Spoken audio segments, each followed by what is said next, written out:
पहला प्रश्न है कि उत्तर प्रदेश के लोकायुक्त का पद डैश में सृजित किया गया था। लोकायुक्त यानी कि भ्रष्टाचार विरोधी प्राधिकरण। तो इसका जवाब है 1975, ऑप्शन नंबर सी। उत्तर प्रदेश में लोकायुक्त पद को लोकायुक्त अधिनियम 1975 के तहत स्थापित किया गया था। इस संस्था का गठन हुआ था 14 सितंबर 1977 को। अगला प्रश्न है कि निम्न में से किस लोक नृत्य का आयोजन बुंदेलखंड क्षेत्र में फसल कटाई के समय किया जाता है? तो वो है सेहरा, ऑप्शन नंबर डी। अगला प्रश्न है कि आगरा की मोती मस्जिद का निर्माण डैश द्वारा करवाया गया था? तो शाहजहां के द्वारा, ऑप्शन नंबर बी। आगरा किले में स्थित मोती मस्जिद का निर्माण शाहजहां ने करवाया था। मोती मस्जिद को पर्ल मॉस्क्यू की उपाधि प्राप्त है। शाहजहां ने इस मस्जिद का निर्माण अपने शाही दरबार के लिए करवाया था। इसके शीर्ष पर स्थित 3 गुंबदों का निर्माण सफेद संगमरमर से किया गया है, जो कि देखने में अति आकर्षक लगते हैं। यहाँ गुंबदकार खोखों से बनी एक श्रृंखला है, जिसका निर्माण मुख्य तौर पर हिंदू वास्तुकला से प्रेरित होकर किया गया था। अगला प्रश्न है कि डैश डेटा बुक भारत में जानवरों, वनस्पतियों और कवकों की दुर्लभ और लुप्तप्राय प्रजातियों के दस्तावेजीकरण के लिए स्थापित एक राजकीय दस्तावेज है? तो red data book, option number C.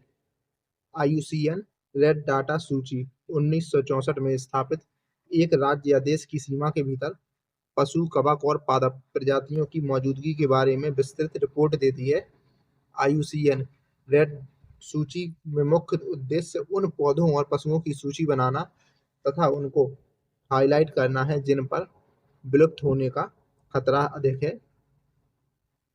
अगला प्रश्न है कि निम्न में से कोशिकाओं का कौन सा भाग पशु कोशिकाओं में नहीं पाया जाता है? तो वो है कोशिका भित्ति, ऑप्शन नंबर सी। कोशिका जीन की सबसे छोटी कार्यात्मक और संरचनात्मक इकाई होती है, जिसके अध्ययन को साइटोलॉजी कहा जाता है। पादप और जंतुओं की संरचना अलग-अलग होती है, जो पादप को जंतुओं से भिन्न करती है। कोशिका भित्ति केवल पादप कोशिका में पाई जाती है और सेलुलोज की बनी होती है। यह कोशिका की सुरक्षा के साथ-साथ उसके निश्चित आकार और आकृति को बनाए रखने में सहायक होती है। यह कोशिका झिल्ली के बाहर पाई जाती है। अगला प्रश्न है, निम्न में से किस जाति में बाह्य निषेचन होता है?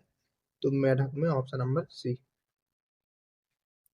मेढक उभयचर वर्ग का जंतु है, अर्थात पानी और जमीन दोनों जगहों पर रह सकता है। यह एक शीत रक्त प्राणी है, अर्थात इसके शरीर का तापमान वातावरण के ताप के अनुसार घटता या बढ़ता रहता है। मेढक का संघ कॉर्डेटा वर्ग एम्फीबिया होता है। मेढक का वैज्ञानिक नाम है राना टिग्रिना। वर्षा ऋतु इनका जनन काल होता है। मादा मेढक जल में अंडों को एक समूह में रखती है, उस पर नर अपने शुक्राणु डालता है, अर्थात बाह्य निषेचन होता है। अगला प्रश्न है कि मानवों में आवाज डैश द्वारा उत्पादित होती है? तो कंठ, लैरिक्स के द्वारा, ऑप्शन नंबर ए। अगला प्रश्न है कि निम्न में से कौन सी मृदा कपास की खेती के लिए उपयुक्त होती है? तो वो है काली मिट्टी, ऑप्शन नंबर सी। काली मिट्टी को रेगुर मिट्टी या काली कपास मृदा के नाम से जाना जाता है। यह मिट्टी गुजरात और महाराष्ट्र राज्यों के अधिकांश क्षेत्रों, कर्नाटक राज्य के उत्तरी जिलों, आंध्र प्रदेश के दक्षिणी क्षेत्र, राजस्थान के बूंदी तथा टोंक आदि जिलों में विस्तृत है। अगला प्रश्न है कि निम्न में से कौन सा जानवर भारत में स्थानिक प्रजाति का उदाहरण नहीं है? स्थानिक प्रजाति यानी कि वो जानवर जो केवल एक ही भौगोलिक क्षेत्र में रहते हैं। तो इसका जवाब है गाय। और अगला प्रश्न है कि डैश भारत का सबसे बड़ा बॉक्साइट उत्पादक राज्य है? तो वो है उड़ीसा। उड़ीसा भारत का सबसे बड़ा बॉक्साइट उत्पादक राज्य है। एल्यूमीनियम के अयस्क होने के कारण बॉक्साइट की गणना महत्वपूर्ण खनिजों में की जाती है। इसकी प्राप्ति लौह भस्मों के रूप में होती है, जिसमें प्रमुख है बॉक्साइट, फेल्सपार, क्रायोलाइट। भारत में मिलने वाले ये सभी भस्म लेटेराइट प्रकार के होते हैं, जिनमें लाल और पीला लौहांश अधिक मात्रा में मिलता है। अगला प्रश्न है कि निम्नलिखित में से किस प्रकार का कोयला उच्चतम गुणवत्ता का होता है? तो वो है एंथ्रेसाइट, ऑप्शन नंबर डी। कोयला एक कार्बनिक पदार्थ है जिसको ईंधन के रूप में प्रयोग में लाया जाता है। कार्बन की मात्रा के आधार पर कोयला 4 प्रकार का होता है। पीट कोयला, इसमें कार्बन की मात्रा 50 से 60% तक होती है। इसे जलाने पर अधिक राख और धुआं निकलता है। यह सबसे निम्न कोटि का कोयला होता है। अगला है लिग्नाइट कोयला।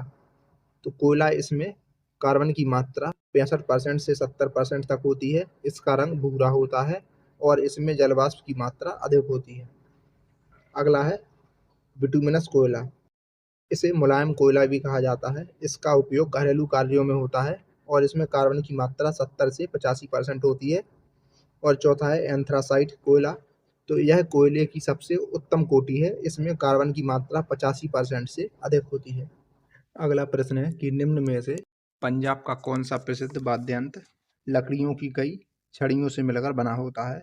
तो वो है चिक्का, ऑप्शन नंबर सी। अगला प्रश्न है कि विश्व स्वास्थ्य दिवस प्रतिवर्ष 7 अप्रैल को मनाया जाता है, ऑप्शन नंबर बी। अगला प्रश्न है कि महात्मा गांधी के प्रीति भजनों में से एक वैष्णव जंतु के रचयिता कौन थे? तो Narsinh Mehta, option number C. अगला प्रश्न है कि मानव शरीर का कौन सा भाग ऑस्टियोपोरोसिस से प्रभावित होता है? तो वो है हड्डियां, ऑप्शन नंबर सी। ऑस्टियोपोरोसिस का शाब्दिक अर्थ होता है पोरस बोन्स, अर्थात ऐसी बीमारी जिसमें हड्डियों की गुणवत्ता और घनत्व कम हो जाता है। ऑस्टियोपोरोसिस के लक्षण सामान्यतः जल्दी दिखाई नहीं देते हैं। दरअसल हड्डियां कैल्शियम, फास्फोरस और प्रोटीन के अलावा कई प्रकार के मिनरल से बनी होती हैं, लेकिन अनियमित जीवन शैली और बढ़ती उम्र के साथ ये मिनरल नष्ट होने लगते हैं, जिस वजह से हड्डियों का घनत्व कम होने लगता है। अगला प्रश्न है कि किसने मगध की राजधानी राजगृह से पाटलिपुत्र स्थानांतरित की थी? तो वो था Ajatashatru, option number D. Ajatashatru ने गंगा और सोन नदियों के संगम पर स्थित पाटलिग्राम के रणनीतिक महत्व के कारण उसकी किलेबंदी की। कालांतर में उसके पुत्र उदयन ने पाटलिपुत्र को मगध साम्राज्य की राजधानी बनाया। अगला प्रश्न है कि योगक्षेम वहाम्यहम किसका आदर्श वाक्य है? तो यह है LIC of India, option number B. अगला प्रश्न है कि भारत और श्रीलंका को कौन सा जलडमरू मध्य अलग करता है? तो वो है पाक जलडमरू मध्य, ऑप्शन नंबर डी। 1662 में पुर्तगाल के राजा ने इंग्लैंड के चार्ल्स द्वितीय को कौन सा भारतीय तटीय शहर दहेज के तौर पर उपहार में दिया था? तो मुंबई, ऑप्शन नंबर ए। मई 1661 में पुर्तगाल के राजा ने इंग्लैंड के राजकुमार चार्ल्स द्वितीय को भारतीय तटीय शहर मुंबई दहेज के तौर पर उपहार में दिया था। कैथरीन ब्रिगेंजा और चार्ल्स द्वितीय के विवाह के बाद बम्बई और टेर्नियर बंदरगाह दहेज में मिले थे। 1668 में चार्ल्स द्वितीय ने बम्बई को ईस्ट इंडिया कंपनी को 10 पाउंड वार्षिक किराए पर दे दिया था। अगला प्रश्न है कि किस भारतीय दार्शनिक विचारक को 1893 में शिकागो में आयोजित विश्व धर्म सम्मेलन में अपने संबोधन के लिए याद किया जाता है? तो वो है Swami Vivekananda, option number B. भारतीय साहित्य में आरंभिक 20वीं शताब्दी के मुख्य हिंदुस्तानी लेखक धनपत राय को किस नाम से जाना जाता है? तो मुंशी प्रेमचंद के नाम से, ऑप्शन नंबर सी। भारतीय साहित्य में आरंभिक 20वीं शताब्दी के मुख्य हिंदुस्तानी लेखक धनपत राय को मुंशी प्रेमचंद के नाम से जाना जाता है। प्रेमचंद उर्दू से हिंदी लेखन में आए। प्रेमचंद नवाब राय नाम से उर्दू में लिखते थे। उनकी जो सोजे वतन 1909 नमाता प्रेस कानपुर कहानी संग्रह की सभी प्रतियां तत्कालीन अंग्रेजी सरकार ने जब्त कर ली थी। अगला प्रश्न है कि हरिवंश राय बच्चन को उनके किस काव्य संग्रह के लिए जाना जाता है? तो मधुशाला के लिए, option number D. Harivansh Rai Bachchan का जन्म 27 नवंबर 1907 को इलाहाबाद के पास प्रतापगढ़ जिले में हुआ था। हरिवंश राय बच्चन राज्यसभा के मनोनीत सदस्य भी रहे हैं। 1976 में पद्म विभूषण की उपाधि मिली है। हरिवंश राय बच्चन की दो चट्टानों के लिए, दो चट्टानें जो इनका कविता संग्रह था उसके लिए 1968 में साहित्य अकादमी पुरस्कार मिला है इन्हें। हरिवंश राय की प्रसिद्ध कृति है मधुशाला, जो उमर खयाम की रुबाइयों से प्रेरित होकर लिखी गई है। अगला प्रश्न है कि निम्न में से किस संरचना को प्रथम विश्व युद्ध के दौरान अविभाजित भारतीय सेना के सैनिकों की युद्ध स्मृति में बनाया गया? तो इसका जवाब है India Gate, option number B. New Delhi के मध्य चौराहे पर 43 मीटर ऊंचा इंडिया गेट है, जो कि मेहराबदार रूप में है। इसके फ्रेंच काउंटर पार्ट के अनुरूप यह 70,000 भारतीय सैनिकों का स्मारक है, जिन्होंने विश्व युद्ध प्रथम के दौरान ब्रिटिश आर्मी के लिए अपनी जान गंवाई थी। इस स्मारक में अफगान युद्ध 1919 के दौरान पश्चिमोत्तर सीमांत में मारे गए 13,516 से अधिक ब्रिटिश और भारतीय सैनिकों के नाम अंकित हैं। इंडिया गेट की आधारशिला 1921 में ड्यूक ऑफ कनॉट ने रखी थी और इसे एडमंड लुटियंस ने डिजाइन किया था।